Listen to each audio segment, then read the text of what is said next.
Here's the answer to that last question that we were working on. And we're going to solve this same one using our graphing calculator. So if you have your graphing calculator open,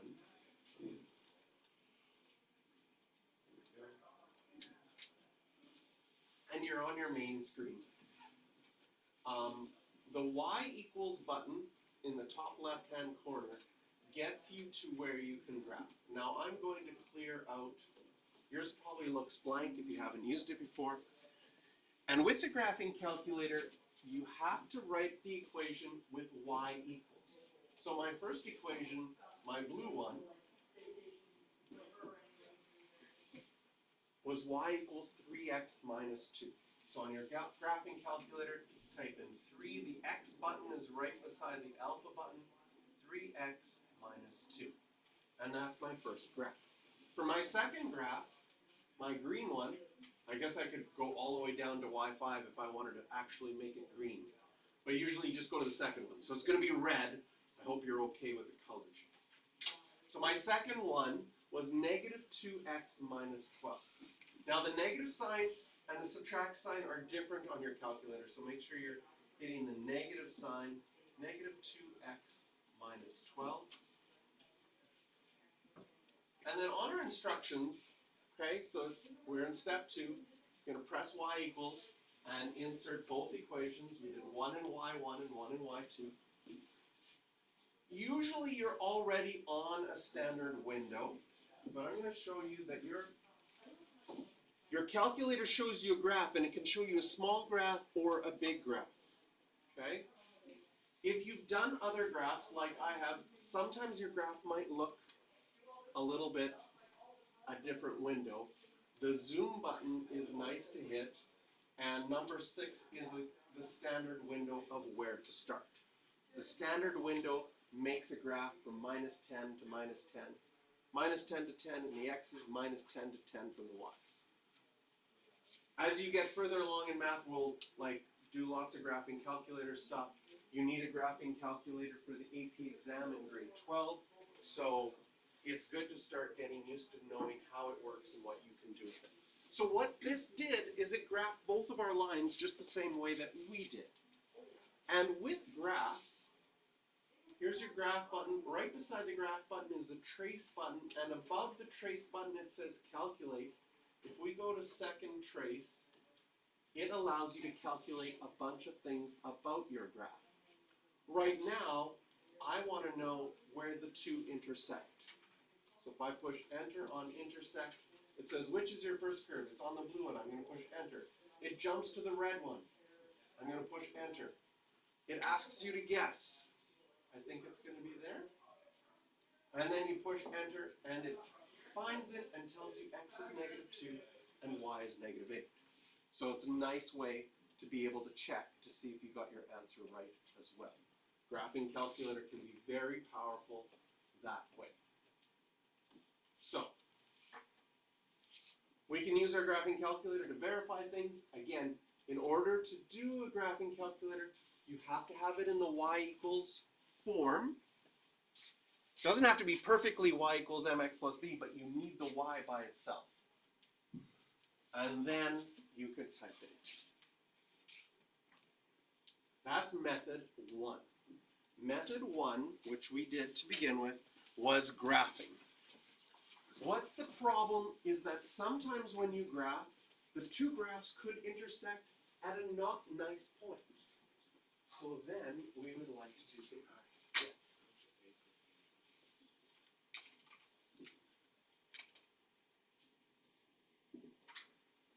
And I already put the first lesson on YouTube, so you can find it there.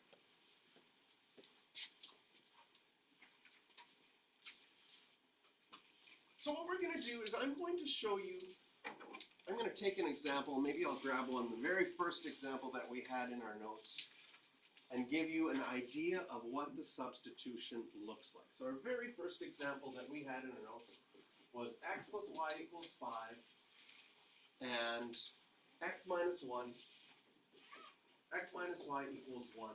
And it didn't take you very long with guessing and checking, right, to figure out what x and y is. Right? The very first thing we did with solving is we guessed and we checked. Do you remember getting 3 and 2? That x is equal to 3 and y is equal to 2. I'm now going to show you how the substitution method works with this question. The idea in the substitution method is you try to get one of your variables by itself, either y equals or x equals. It doesn't matter which one.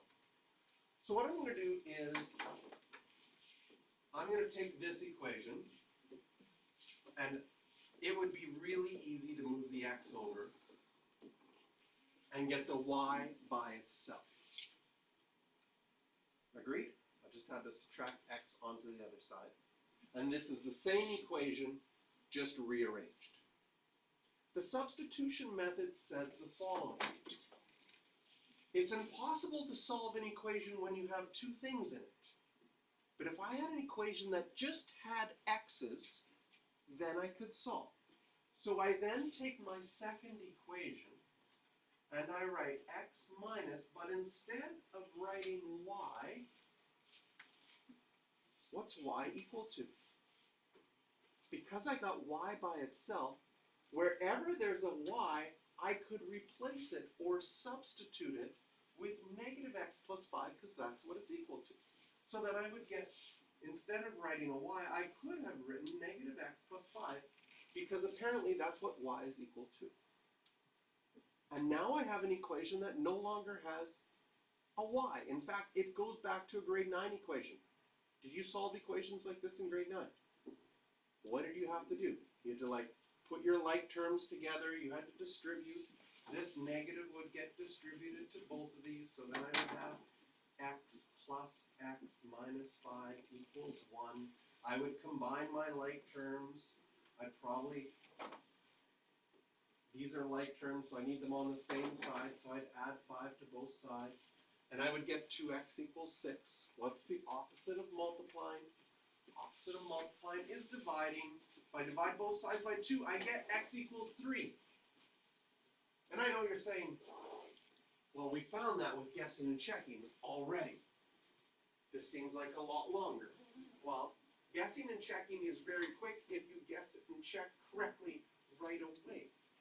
But sometimes you're going to get answers where x is a fraction, 17 over 6. You probably wouldn't decide, oh, I think the first thing I'd like to guess is 17 over 6. So sometimes guessing and checking won't work and would take a very long time because the numbers aren't nice.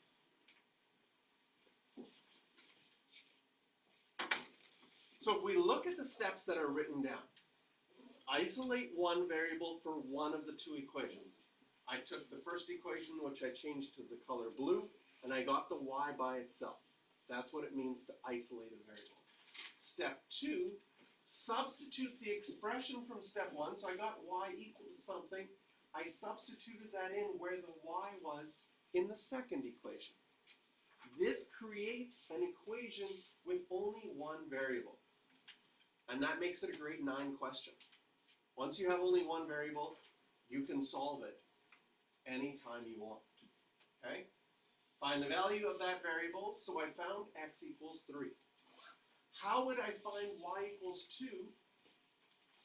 In step 3, it says find the value of the other variable. So now that I found x equals 3, I could either plug that into my blue equation, which was my first one. Can you see that that would give you y is equal to 2 if you plugged in 3 for x? You could also have plugged in 3 for x into your green equation, the second equation. That would also tell you that y would equal 2. So you get to pick. You could plug it into the first equation or the second equation and find out what y is. Step 4, we can write our answer, our final answer, as a coordinate that it's going to, if we graphed it, it would intersect at the point 3, 2. This is the substitution method.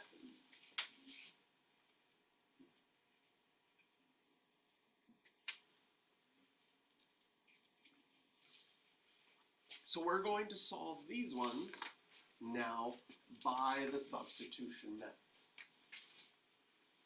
The first thing we do with the substitution method is we look at both equations and we have to make a decision which variable, which letter, would be the easiest to get by itself. So I look at equation 1 and I look at equation 2. I look at the x and I look at the y. And I like this question because there is, in this question, there is one letter that is easier to get by itself than any other letter. And there's one equation that you should do it in. Do you see which letter and which equation?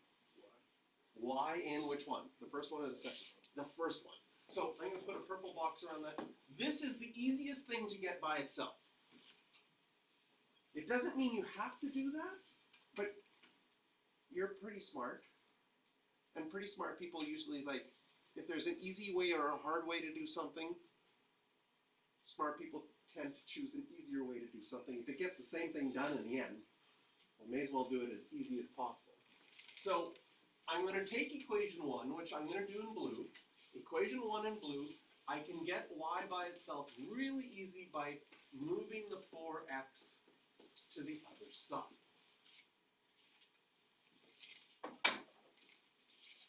Okay, so this is equation 1 in blue. This is equation 2.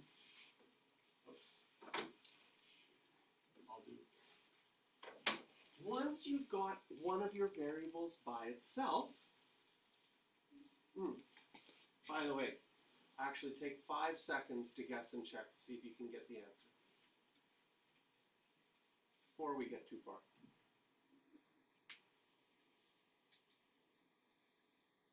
All right, time's up. If you got it, perfect. If not, it's okay.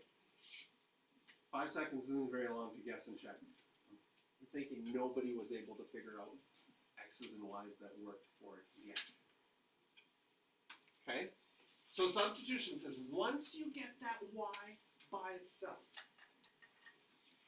then you can take the second equation and wherever the Y is, put a big set of brackets and say, well, I can substitute in because the Y is equal to negative 4x plus 1. Instead of writing the Y, I can write that instead. And that's really helpful because now I change this to a grade 9 math question. In grade 9, you solve for x. We have to use all of our grade 9 skills. Like here, I have brackets in front, so I'd have to distribute. Okay, so that would be minus 3 times minus 4 would be plus 12x. Minus 3 times the plus 1 would be minus 3 equals 4. In grade 9, you combine like terms. Well, 2x and 12x are like terms, that's 4x. Negative 3 and 4 are like terms, but they're on other sides of the equation, so I'm going to have to move the 3 over.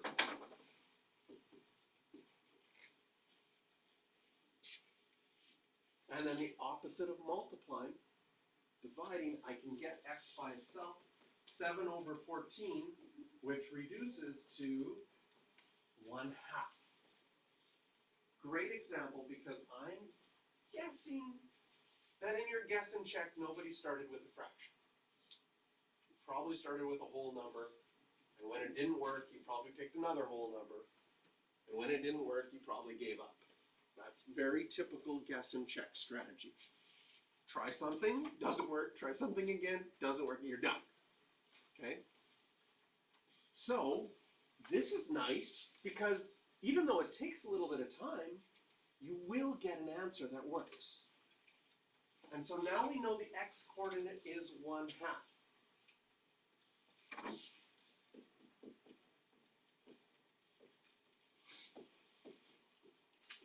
We still need to find the y coordinate.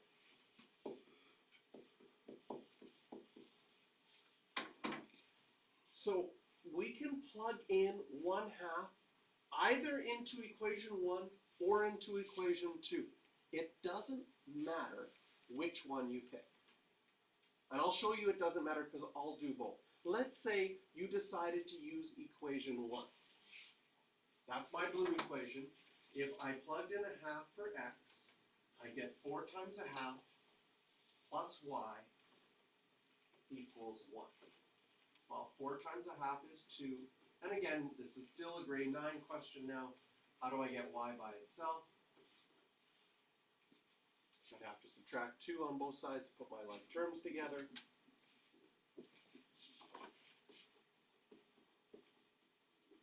And now I figured out my solution is 1/2, comma, negative 1. If I had decided to use equation 2, the green one, it's 2x, so then I would plug in 2 times 1/2 minus 3y equals 4. 2 times a half is 1. And again, this is a grade 9 question. We want to put our like terms together. Move the 1 over. The negative stays with that negative 3y. To get y by itself, I divide by negative 3, and I get negative 1 the same way.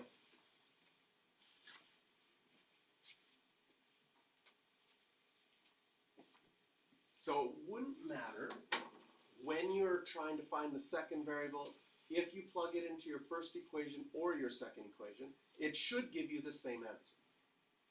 Okay?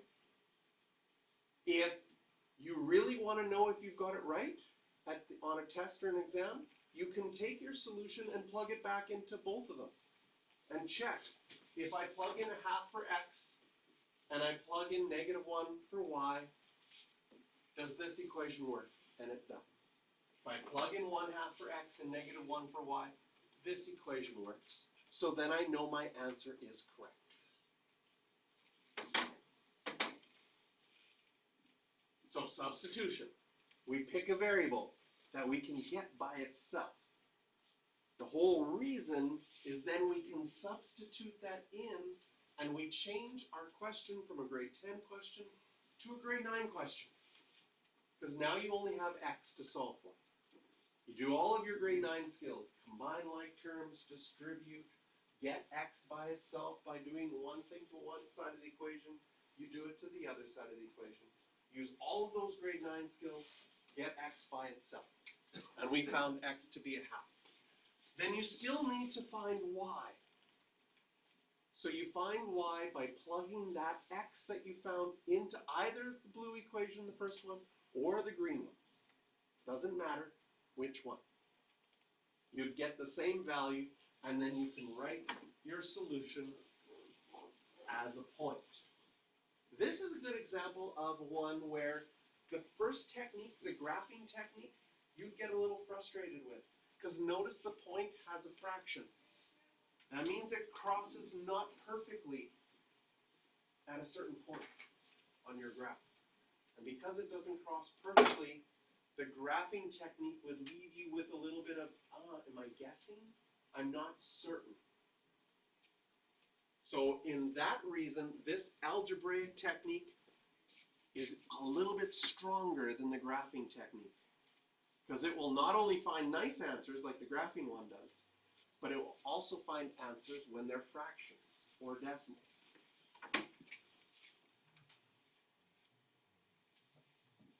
All right, we'll try another one together, and then I will let you try C and D on your own.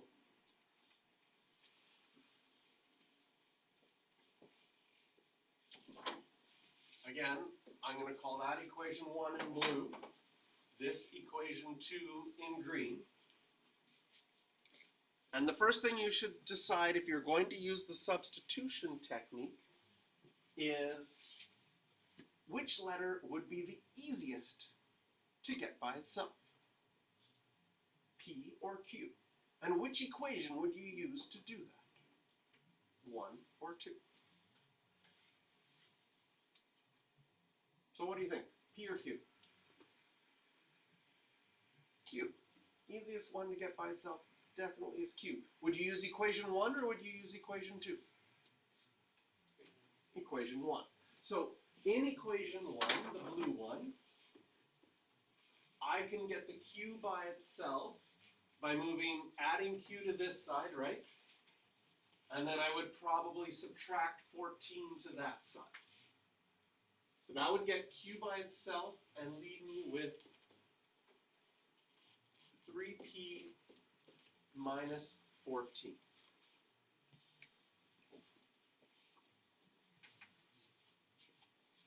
And it's not wrong.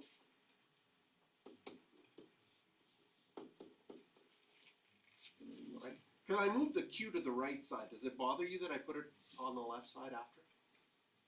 If it does, it's not wrong if you kept the q on the right side and wrote q equals 3p minus 14 that way as well.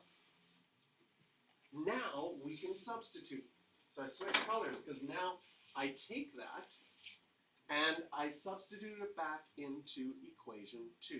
It is important that you substitute it into the other equation. And this might happen to you, because it happens to students sometimes, where you get q by itself, and then you take a moment, you don't even think about it, and you accidentally plug q into the same equation you started with. If you plug q back into the blue equation, you will get a wonderful result such as 5 equals 5. Or 7 equals 7, or 0 equals 0. And you'll be confused, because you won't have solved for p or q. You will just get a statement that is true. So in order to actually solve for p or q, it is very important that once, and that's why I color-coded, once I got q by itself in the blue one, I have to substitute that into the other equation, and why I changed it to green. Why isn't it 2q? So it was 2, right? Like right here it was 2q, right? But I've taken the q part and I wrote this instead. Why did I do that? Because q is equal. Anytime I have a q, I'm now allowed to substitute 3p minus 14 in instead. And this is the powerful thing, because now we took something that was a grade 10 question and we changed it to a grade 9 question, because now there's only one letter. So we use our grade 9 skills, like I know I can distribute this too.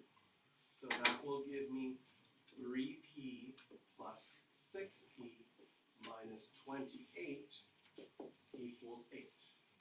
I know I can combine like terms, so 3p plus 6p would be 9p. I can add 28 to the other side and get 36. And then to get p by itself, I can divide both sides by 9 and get p is equal to 4.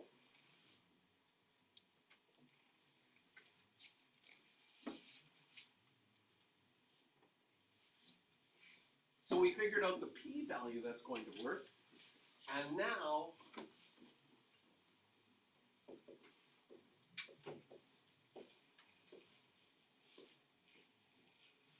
we need to plug in p equals 4 to find q, and we can choose either the first equation or the second. It won't matter.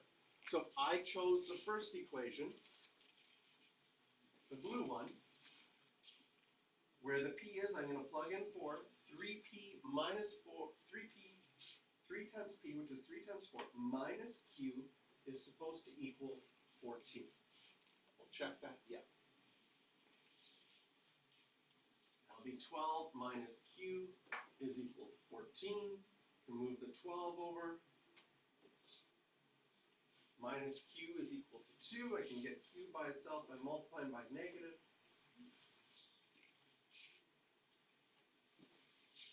And so now I have solved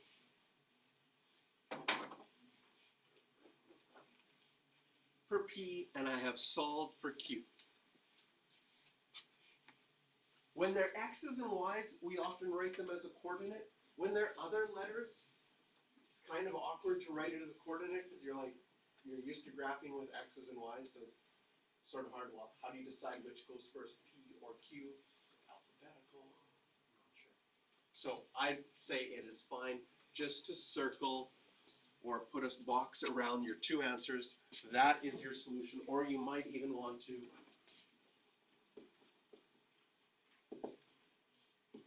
really make it obvious that you know that you needed to solve for both of these. And write a solution box. That my solution is P is equal to 4 and Q is equal to -2. And again, if you want, you can plug that back in to your equation and check, and sure enough, the blue one works, and sure enough, the green one works.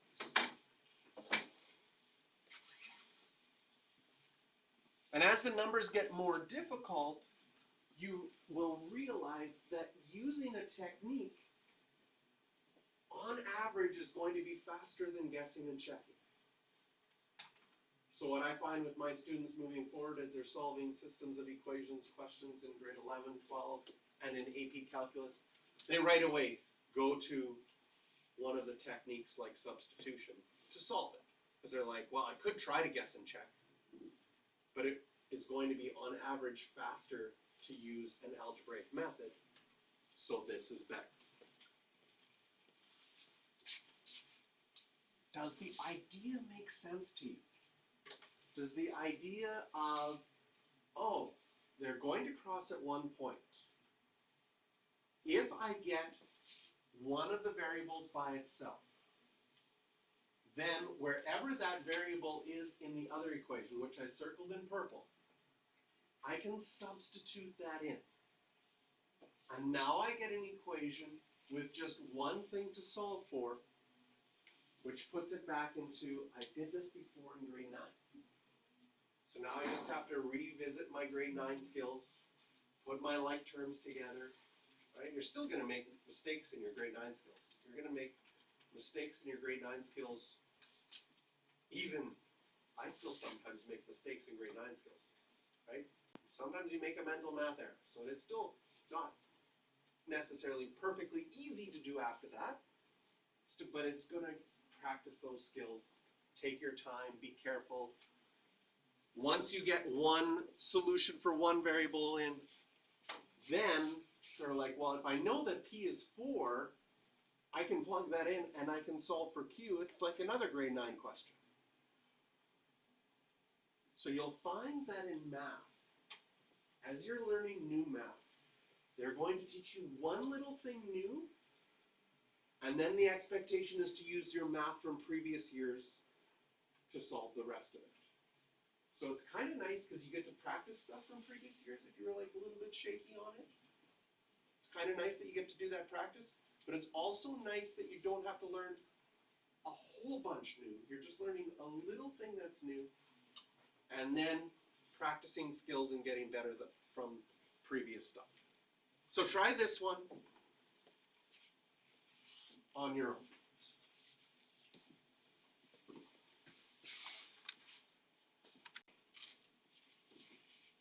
See how you did it.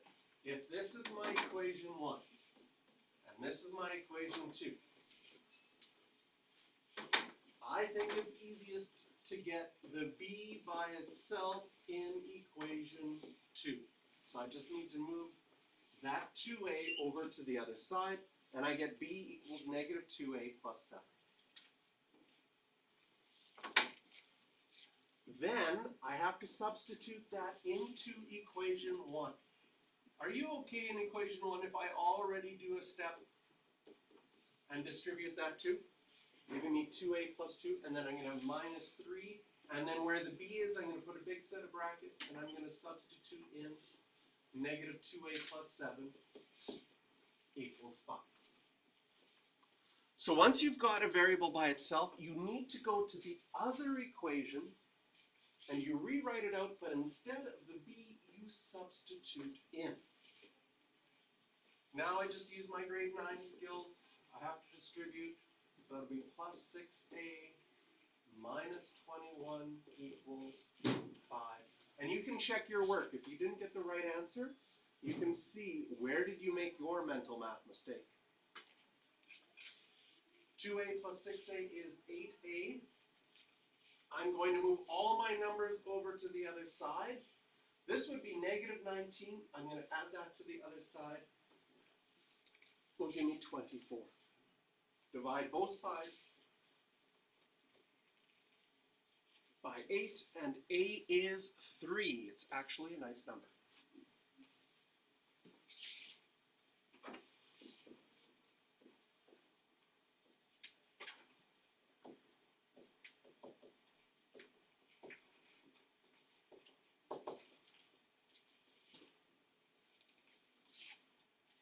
I also look at my equations, and I like equation 2 a lot better than equation 1. Anybody else look at them and say, so if I had a choice to find B, I would say I would go to my green equation and I would plug in A equals 3 into that equation. It just looks like less mental math to do. If I'm on a rate of making a mental math mistake 1 out of every 100 times, I want to do as smaller mental math as possible so I don't make that mistake. So now I'm going to have 6. I move that to the other side, and I would get B equals 1. So my solution is A equals 3 and B equals 1. Show of hands, how many people are able to get that? Excellent.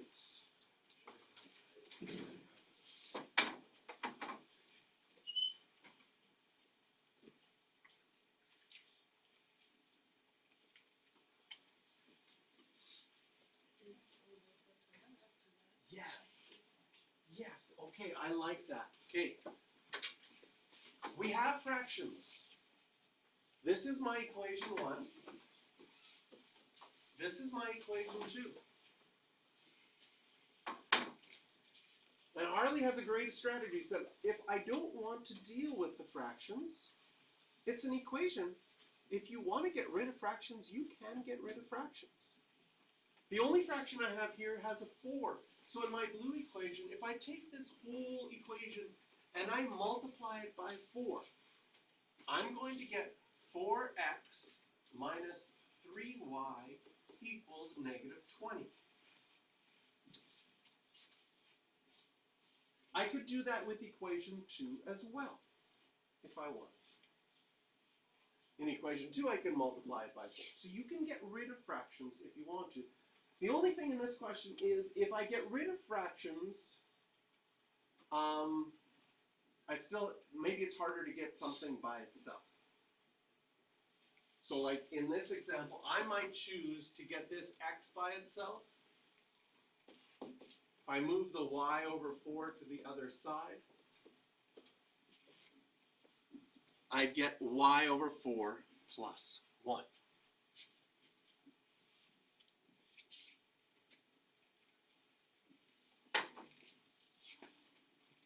Oh, but I want to show you some cool stuff. I'll show you some cool stuff in a second. Okay, so I'm going to do this question I got x by itself in equation 2. I've got no fractions left in equation 1. I can now substitute back into equation 1 that x is y over 4 plus 1 minus 3y equals minus 20.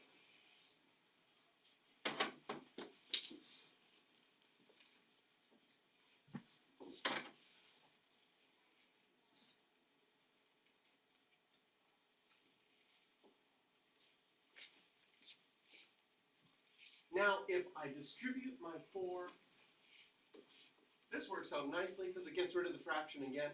I just get y. 4 times 1 is plus 4. Minus 3y equals negative 20. And we have grade 9 question again. Combine my like terms. I'm going to get minus 2y. I'm going to subtract 4 to the other side. Negative 24. Divide by negative 2. And I get y is equal to 12.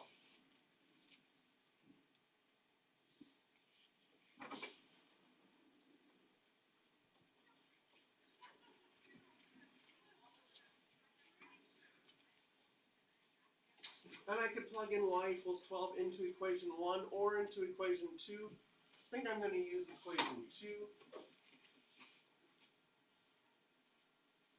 I would get x minus 12 over 4 equals, equation 2 has a minus 1. This works out nicely because 12 divided by 4 is 3, add 3 to both sides, and we get x equals 2. So there's my solution for x, there's my solution for y. I can write my solution.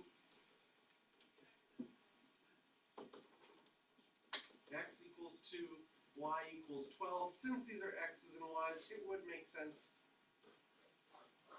to write that as a coordinate. They intersect at 2, 12.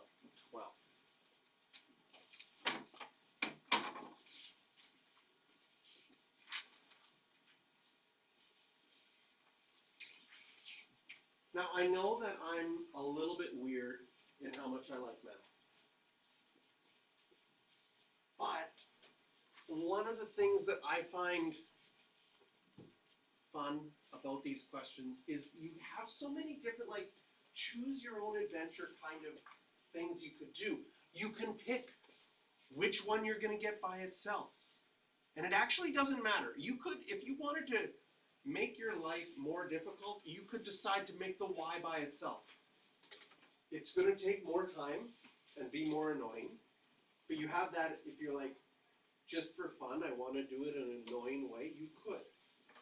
When you have to solve for the other variable and you plug in y equals 12, you get to choose whether you use equation 1 or equation 2.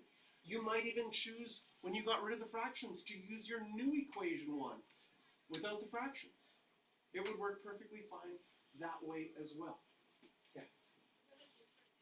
You got a different answer. Did I make a mental math mistake? Ooh, let's see.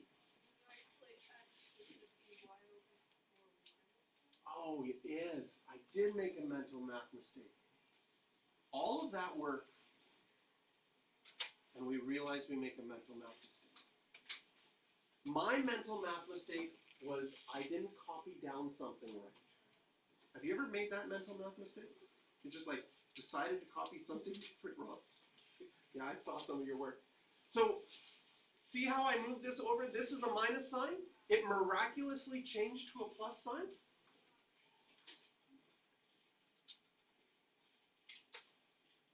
This means everything I did after that was useless, was wrong. So we have to redo it. Oh, don't smile so much. I'm not smiling. I know you were smiling. I was like, I didn't make the same answer. So, if this is a minus, supposed to be a minus sign, and do you know when we would have found out? Right? If I was doing this on a test, I would have done all of this work, I would have got my solution, and then I would have been like, I'm going to check it to see if it works. And then I would have had a huge disappointment that it didn't work. And I'd have to start all over again. This was supposed to be a minus, which means, okay, if I take out my eraser, this is a minus sign there, which would change this to a minus 4 there. And this is all wrong. If it was a minus 4, I would still get a negative 2y, but now when I add 4 to the other side, I get minus 16. Did you get y equals 8 in yours? Okay. So now, when we go to plug in, we plug in y equals 8.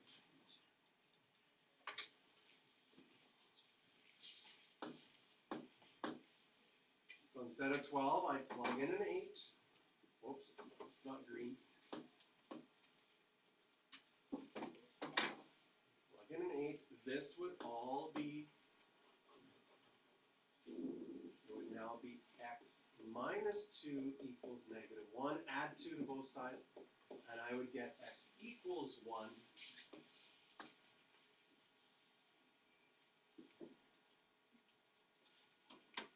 So I get x equals 1, and y is equal to 8, and I can write that as a point at 1, 8. And now, we could do the, like, this is where we didn't get to in the last one.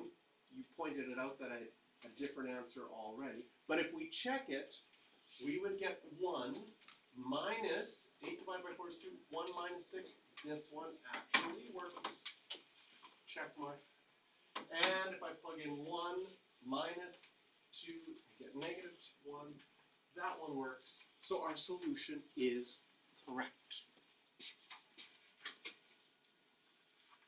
Now I want to show you something kind of fun with this question, because I want to work more with you getting rid of your fractions. I like that idea.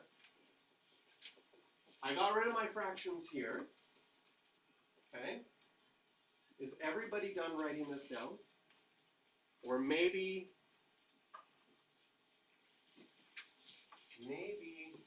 I just start a new page. And I want to show you something also cool with substitution that you can do. So if we continue with the idea of, I want to get rid of fractions, so I multiply this by 4, I get 4x minus 3y equals minus 20. And I also choose to get rid of fractions in the second one, and I get 4x minus y equals minus 4. What's really cool here is you could get y easily by itself. So it would have worked out really nicely had I gotten rid of fractions and got y by itself. But I'm going to do something different, and I'm going to have a little fun with this. I'm going to take my equation. I'm going to take equation 1, and I'm not going to get y by itself. I am going to get the 4x by itself. Oops. Can you see that I could get the 4x by itself if I just move the 3y over? I put that 4x in a purple square. Do you notice in your green equation that you have a 4x? So usually we just get one variable by itself. But if you have anything the same in two different equations, does it make sense that I could replace that 4x with this? If 4x is equal to this, then instead of writing that 4x, I can write 3y minus 20 minus y equals negative 4. And this is why I find math so much fun. You have so many options of things that you can do and play around with. So what would I get? Well, 3y minus y, that would give me 2y. If I move the 20 over to that side, that would be 16. Did I get the same answer? Was y equals 8? Yes. That's kind of cool. So have fun with these. If you wonder, after you've done it one way, and you wonder, what would it look like if I tried doing it another way? It's kind of fun because the answer is going to be, it should be the same. So if you've already solved it and got one answer, perfect. But now you try a different way, you should get the same answer. If you didn't, you made a mental math mistake somewhere. Okay? I made a mental math mistake on this one. I guarantee you my mental math mistake ratio is probably less than yours right now. I've done a lot more mental math in my life than you have. If you did that mistake on a quiz or a test, would you just get half points? Or So you would get, this is a, yeah, if you just did half we points. sometimes call mistakes like writing a number down wrong, or 2 plus 2 equals 7. We call those stupid mistakes. Have you ever called a mistake stupid? Because you're like, I should have known. Right? Stupid mistakes, with quotation marks, they cost you a half a mark. The problem with stupid mistakes is usually, not only does a stupid mistake cost you half a mark, but usually you increase the difficulty of your question by about 6 or 7 times more difficult. That's why it's really, really important to try not to make stupid mistakes, because you give yourself, I I'll still give you full marks after that if everything else is right, but usually you make your question harder. Luckily, my question didn't get harder because I still had nice answers.